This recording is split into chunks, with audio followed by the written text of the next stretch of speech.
The skyline of Sioux Falls is about to change in dramatic fashion. I sat down with the CEO of Smithfield Foods, Shane Smith, for a look at what led up to the company's momentous decision to build a new plant here and what's next.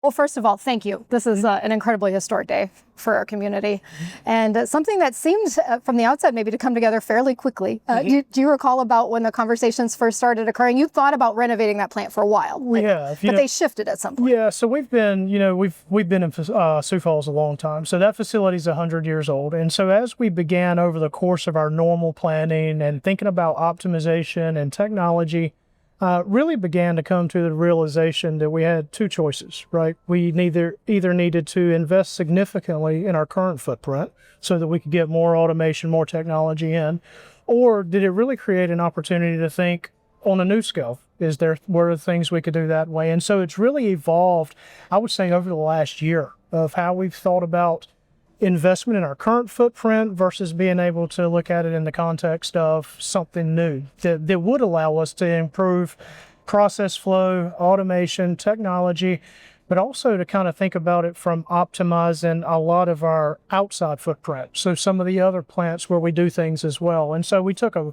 clean sheet of paper and said, what would it look like? And that's kind of the evolution of it. With the city and the state, we've had a great relationship with Meriton Haken for a long time.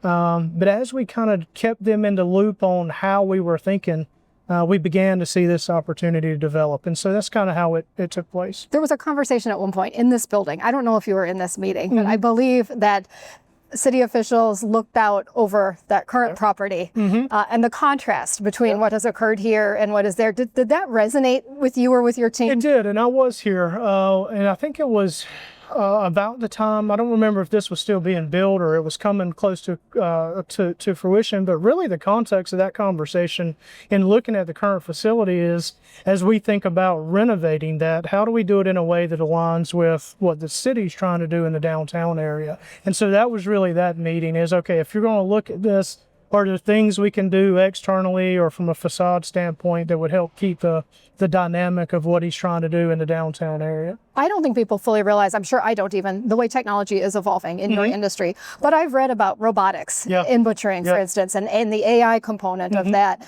And certainly the more basics like odor control. How different will this new plant be versus what you have today? We have new technology in all of our plants. And maybe it's just a piece of technology. This will be the first plant, I think, in the country that will encompass all of that technology in one location. And so from a processing standpoint, a process flow standpoint, but then you mentioned permitting and air, all of those things will be brought up to or built in design with current codes as well. So I think this will be, or I know this will be, the one plant in the U.S. infrastructure that really encompasses all technology in one place instead of having, one piece of equipment at this plant or two pieces of equipment at that plant. We'll have it all here. And my expectation is going to completely change the process flow, the cost structures, the capacities, the efficiencies, all of those things that go along with it. So I'm really excited about what we're doing here. I have to tell you, I do not smell the Smithfield plant nearly as much as I did years ago because you have made these investments. However,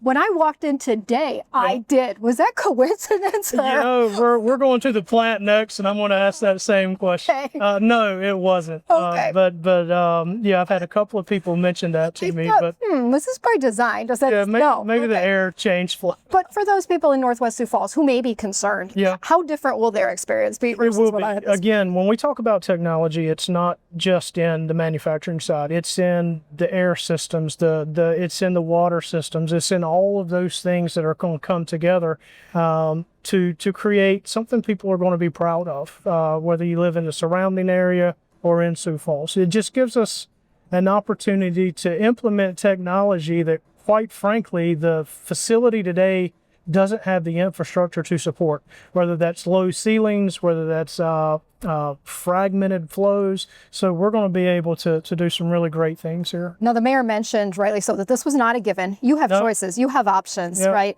What ultimately tipped the scales in Sioux Falls' favor? We looked at a number of places as we kind of evolved into this idea that we needed to build a new plant.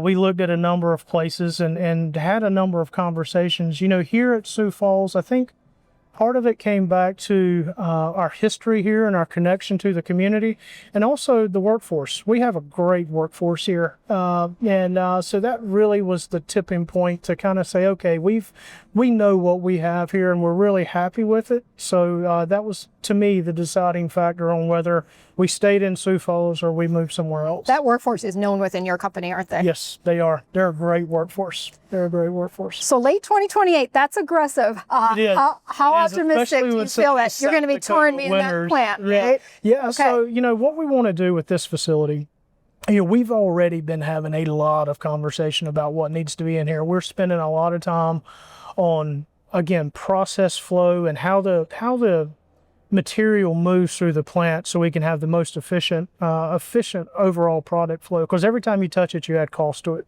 So we've already been working on these things, and now it's a matter of, you know, how fast can we get through the permitting process? How fast can we get through some of these other processes to really begin breaking ground and moving into the shell? And then it's a matter of getting the equipment in, getting it ordered, and getting it installed. Now, the good thing, usually with a ramp up or a startup, the workforce is one of your concerns. Not only getting them in the facility, but teaching them how to be butchers or meat cutters, and we already have that here. 3,200. Do you think it'll grow in the new facility, or hard to say? It's hard to say at this point. I think we'll have, just naturally through some of the equipment we're using, we'll have capacity expansions. And so it's just a matter of seeing that in practice and what that workforce needs to look like.